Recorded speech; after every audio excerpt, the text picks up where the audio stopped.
মান্দা উপজেলা বাংলাদেশ জাতীয়তাবাদী দল জাতীয়তাবাদী যুবদল কর্তৃক আয়োজিত আজকের এই ইফতার মাহফিলের আলোচনা সভার সম্মানিত সভাপতি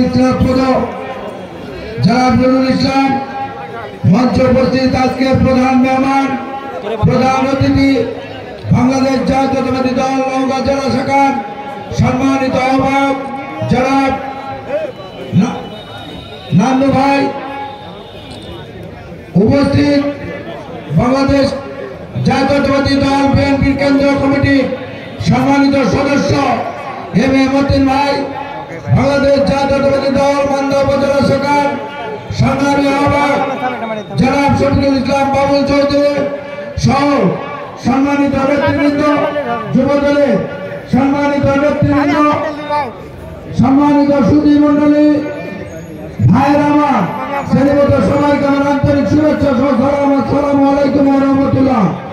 সম্মানিত উপস্থিতি, বক্তব্য দেওয়ার কিছু নাই। যুবদলের আজকের এই সমাবেশ থেকে এইটা প্রতিফলন হয় মান্দা উপজেলা যুবদল অন্যান্য যে কোনো সংগঠনের সেই শক্তিশালী একটি সংগঠন। সেই কারণে যুবদলের প্রত্যেকটি নেতৃবৃন্দকে আমি ধন্যবাদ জানাই, কৃতজ্ঞতা জানাই। বিগত দিনে যেমন রাজপথ থেকে বাংলাদেশ জাতীয়তাবাদী দলকে সহযোগিতা করেছে, আগামী দিনেও যে কোনো আন্দোলন সংগ্রামে বাংলাদেশ জাতীয়তাবাদী যুবদল বিএনপিকে সহযোগিতা করবেন। ভাই আমার, আজ থেকে এখন থেকে এইখান থেকে প্রতিজ্ঞা নিতে হবে, 17 বছর শেখ হাসিনা বাংলাদেশ জাতীয়তাবাদী দলকে ভাঙার জন্য চেষ্টা করেছে, ভাঙতে পারে নাই। আগামী দিনেও কোনো শক্তি নাই বাংলাদেশ জাতীয়তাবাদী দলকে বিচ্ছিন্ন করে বেড়ানো। সেই কারণে আপনাদের ঐক্যবদ্ধ থাকতে হবে।